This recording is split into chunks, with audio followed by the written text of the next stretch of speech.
as like intimidating to the enemy, you know, like they're putting men because men are like stronger, biologically, like they don't want women there for a reason. I hear you, sis, and I think you have points, but he's also bringing facts where you're kind of going into why you think that that's why it is. And I think that there is truth to the fact that women are not biologically looked at as being stronger. And that's not quotations, that's facts. You know, he is trying to make this more. I mean, he came with a draft thing. A draft little book flyer thing that you could register for the draft. I mean, he came with some stuff. He came with evidence to back up his claim. Homie did not come to play with y'all today. So you taking a fact and stating your opinion as to why is irrelevant. Homie came here with facts and evidence. You cannot say this man was not prepared.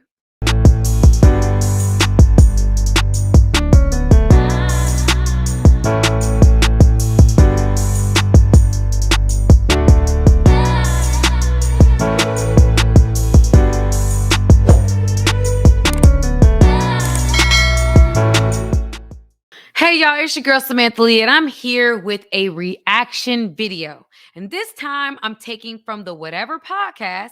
Let me go ahead and go to the link, y'all, so I'm not saying this name wrong. It is called The Oppression of the Western Woman. We are going to go ahead and do a little reaction to that. But before I even get started, I have to say this first. Hit that subscribe button if you guys are interested in the content, if you like what you see, if you think it's dope, that's all I can say. If you like what you see, hit the subscribe button, hit the notification bell. I am posting content daily, y'all.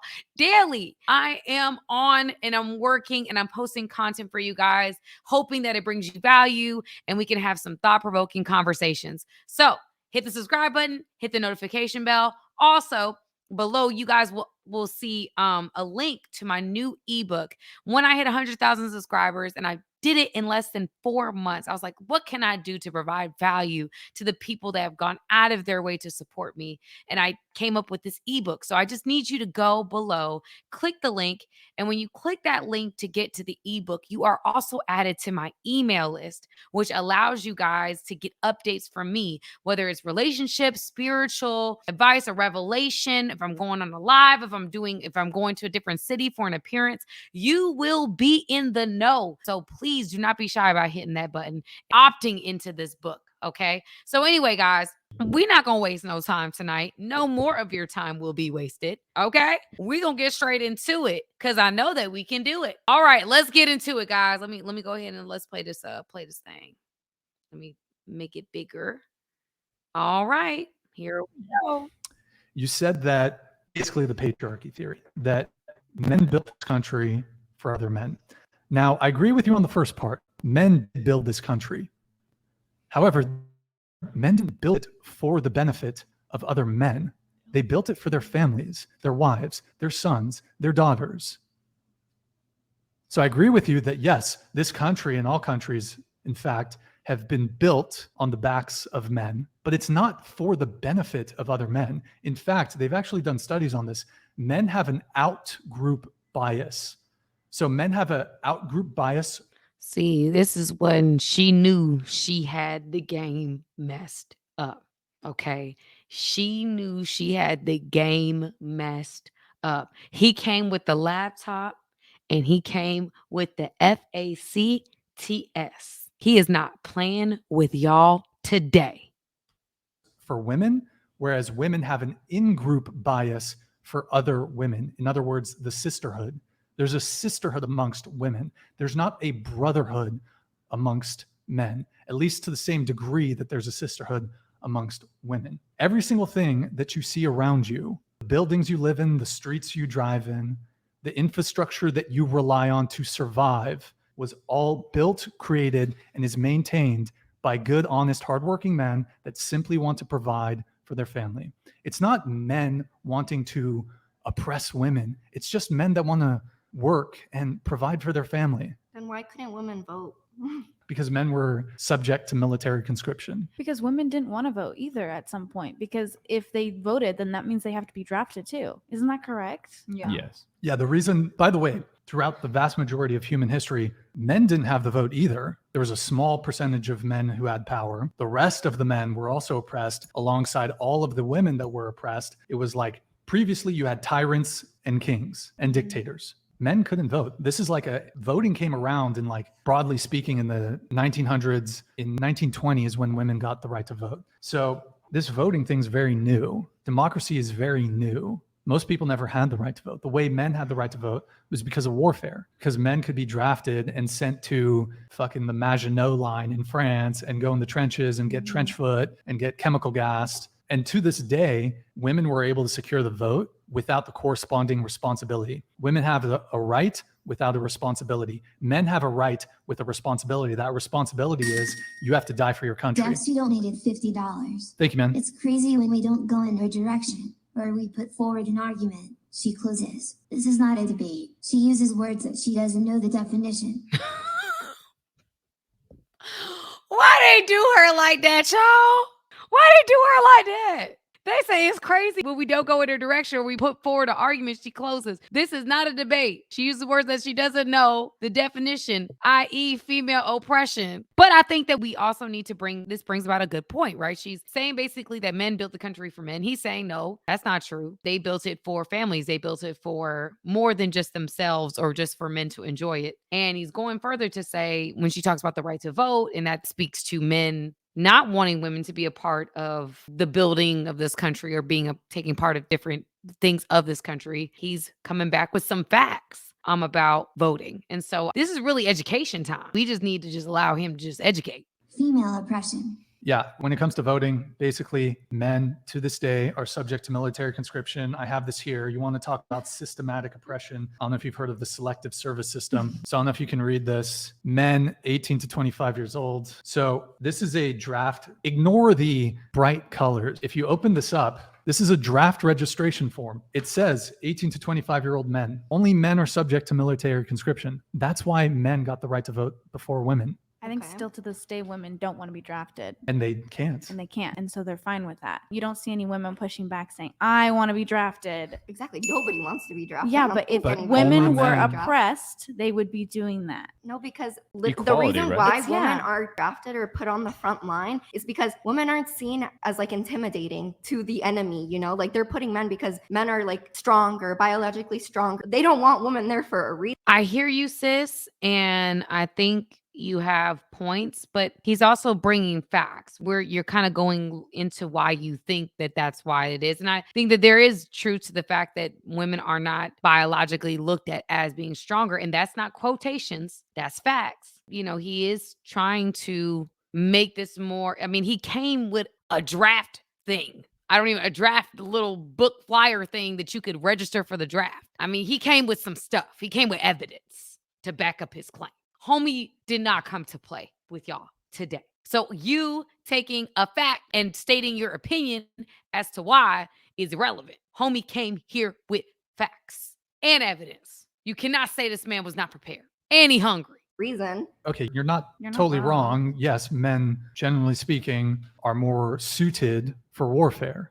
Yeah. It's a biological reality. Men are physically stronger than women. Now, I mean, in today's modern warfare, physical strength is still a factor, but, you know, I mean, the way we conduct warfare now is very different. So women can participate much more to some degree. In combat roles, it's still, I mean, in any case, we don't need to get into the whole military thing, but the difference is, if we're talking about equality, though, disregard maybe men make better soldiers. Let's say an 18-year-old man who doesn't want to go to war, doesn't want to go get sent, take Ukraine, for example. All the women could leave the country. All the men had to stay. You could not leave the country. You cannot leave Ukraine if you were a man between the ages of 18 and like 60 or 65. While all the women in Ukraine, actually, I matched with some girls on Tinder, like when the shit was heavy as in Ukraine, when Kiev was getting scorched up. I was matching with chicks on Tinder and Hinge and shit. If you're a Ukrainian woman, you get to go to Stockholm, you get to go to Great Britain, you get to continue your hot girl summer. You know what the Ukrainian men were doing? Getting fucking massacred. So let's talk about privilege. Ooh. And who are the people making them go to war? Men. Doesn't matter. It doesn't matter. And I mean, the Ukrainian military brass or the president, they don't want to be in war. That was something that Russia instigated. but they have to defend their country. We live very, very privileged lives, very privileged. If World War III is around the corner, there's no feminists when Russia invades. There's no feminists when China invades. I'll tell you that much. Okay. Nobody wants to go to But war, what I'm saying is all these things that you often complain about, like when shit hits the fan, we revert to our traditions. He hit y'all with something right there, okay? Because he's basically, this has become a teaching lesson. Listen, this is why men voted. This is why they built the country. You taking it left, but this is what this is all about. And he came with some evidence. And he's like, listen, when war happens and things hit the fan, there's not women advocating for men to be a part of that system, because at that point, it does become more obvious our biological differences, okay? And I don't know if that's necessarily true in all circumstances. I know that there are women that are more than willing to fight for their country and things of that nature, but he does have a point. I think that women, a lot of times when it's convenient for us, we want to switch into traditional, i.e. in modern dating. We often want a traditional man, but we have no interest in being traditional, okay? We have no interest in holding the values that come with that type of system. And in this situation, he's basically bringing up like, y'all talking about this is why things are, and it's a patriarchy system, and it was made for men, and this, that, and the third, and men are the only one that benefits. And he's like, okay, cool, but we're also subject to more dangerous and risky activities, i.e. going to war, that women do not have to get involved with. And so I think that we have to understand certain aspects of our differences and just appreciate them and not fight so hard for things that are innately true. And that doesn't make it bad. Men and women are different. We're built different. We can withstand different things. We face different challenges, and that is beautiful. It does not have to be, oh, well, because you can do this, I have to do that. You know, it doesn't have to be like this defensive type of thing. I get what you're saying. I understand where your line of thinking is going. But sometimes there's wisdom in just saying, you know what, I can see your perspective. I understand, you know? So anyway, let's keep going. You can't have feminism when there's a military conflict. I would say y'all fought for equality for the longest time, and then society overcorrected. And now women have a little bit more privilege than men do. Because like you said, men are drafted first. Now, listen, women were drafts still absolutely, a thing? hold on. Yeah. Absolutely. Look, Whenever they war, weren't. Look in I front thought- of you. No, I'm just asking, like genuinely asking, because I thought like the military was so big they didn't have to do drafts anymore. When it comes to World War III, they're gonna have to draft. There would be a draft. in any war, there's also, draft. even if the likelihood, there hasn't been a draft in a long time. However, there are still men alive today that were drafted. What I will give this young lady is that she really not afraid to speak her mind. She don't care what it sounds like. She gonna say it. That works to her detriment. But I can appreciate the boldness. I can appreciate that she's like, I'm not gonna, like, some women on here may be thinking the same things as she's thinking, but they're not saying it. And maybe there's wisdom in not saying anything when you don't know what to say. But I can appreciate that she's like kind of standing firm in what she truly believes, like she's being herself. She's not allowing the situation to make her into something different when in her day-to-day life she'd be saying something different. You see what I'm saying? She's being authentic. Many of those men got sent to Korea, got sent to Vietnam. Those men came back with catastrophic post-traumatic stress disorder. Yes, they They did. saw horrific things. I don't know why the fuck we were in Vietnam to begin with. That's a whole nother conversation. But if you don't, as a man, if you don't register for the selective service, if you don't register for the draft, it's technically a felony. You can get fined $250,000. Also, if you don't I register, didn't know you could get fined $250,000. Sheesh. I didn't know that. Wow. I didn't know that, y'all. I didn't know that. you can't apply for federal student aid. You can't get like student loans or whatever. Also, you're barred from certain federal jobs if you don't register for the selective service as a man. There is no equivalent requirement for women to have to register. And just to add to this thing, women were absolutely oppressed, but as were men. I don't want to make it a competition. I guess what I'm trying to say, I would say with Timbo Slice, whoever Timbo Slice is, he's right. I think Brian is doing a really good job of expressing his opinion, being fair, allowing the women to speak, respectfully disagreeing. He's not diminishing them in any way. So I can appreciate how he's like debating in a very respectful way, like debate team levels, you know? So I feel that Brian's doing a great job here. Like I said, Brian didn't come here to play with none of y'all. Brian came with the facts. What y'all doing? Not getting facts. That's what Brian's doing. And he is not keeping his foot off the gas pedal, baby. Sorry, y'all, I had to do a little comedic something. Let me keep going. And I think it's a terrible kind of shifting of history. For the longest period of time, life was so incredibly difficult for everyone. We live the most coddled, privileged, easy lives. The comforts of modernity cannot be understated. Life was brutal even 100, 200 years ago. It was difficult. Think about the things we take for granted. Electricity, plumbing, running water, hot water. We do take it for granted. Showers 200 years ago. Mhm. Like, imagine people get grumpy if they can't have a hot shower after a couple days. What I'm trying to arrive at is that life was incredibly difficult for both men and women. Men and women fundamentally were partners. Men and women cooperated throughout all human history. And I think it's a disastrous retelling of history to say men oppressed women, women were the oppressed. It teaches women to basically have contempt for and hatred for men, when in reality, it was a very small percentage of men. And it's not necessarily because they were men that had all the power. So women had it hard in their own unique ways. Men have had it hard in their own unique ways. But I don't like this retelling of history that men were always the oppressor and women were the oppressed. Martin, thank you, man.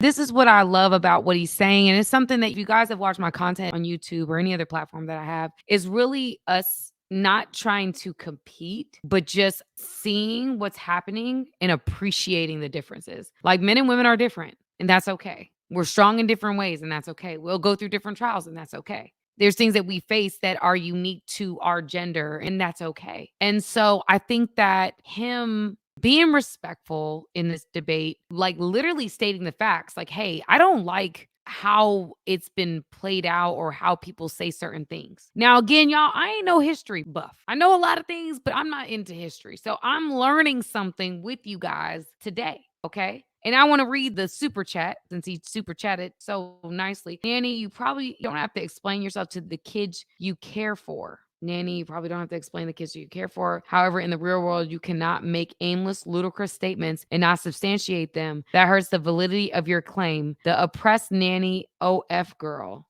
God bless you. Oh, wow. And Martin he was not mincing words today. He said that hurts the validity of your claim. The oppressed nanny OF girl. God bless you. I think it's very interesting, just having this debate, because it wasn't about some of the things we can get lost in. Brian didn't come to play with y'all. Let's be clear. Let's be very, very clear. Brian said, we're taking people to school today. And he did an incredible job doing so, because I do think the retelling of history of certain aspects of it, and we don't know facts. And we know that in different aspects of our lives where things are taken completely out of context and used to reinforce a message of hate to other people. You know, it just kind of perpetuates a cycle that is disastrous, right? And he's like saying, look, the way that things have been retold in a way that isn't 100% factual is creating a message of hate towards men. And it's not entirely true. And, you know, I think we have to get to that. In today's society, more than ever, I could jump on this, we have people that take things completely out of context and use it to oppress other people or to belittle other people or to make other people feel less than in any way, shape, or form. That has happened over and over again, right? And that's dangerous, because what we are saying and sharing is like a rumor that, you know, part of it's true, but a lot of it's false and it's damaging. That's why you can sue for defamation of character. Defamation of character is damaging. And so I'm very glad I watched this. I had not watched this clip before today. And so I'm really glad that we're putting out a different message that we need to hear, right? So anyway, guys, I want to go ahead. I'm going to jump off. I will see you guys soon. I love y'all. If you haven't subscribed already, subscribe, family. We Game Changer Nation. We trying to change the game by putting out a positive message. Putting out a positive message about how we can kind of figure things out to make our relationships today matter more, be more successful. That's what we're trying to do. Good things, y'all. Good things. All right. We gonna have a good night? Well, you gonna have a good night. I'm gonna have a good night. I'll see you guys soon. Hey guys, thank you for watching this video. I appreciate you guys. Go ahead, hit the subscribe button, y'all. Let's not just be every once in a while. Let's become family, okay? Friends that are family, okay? Join my family today.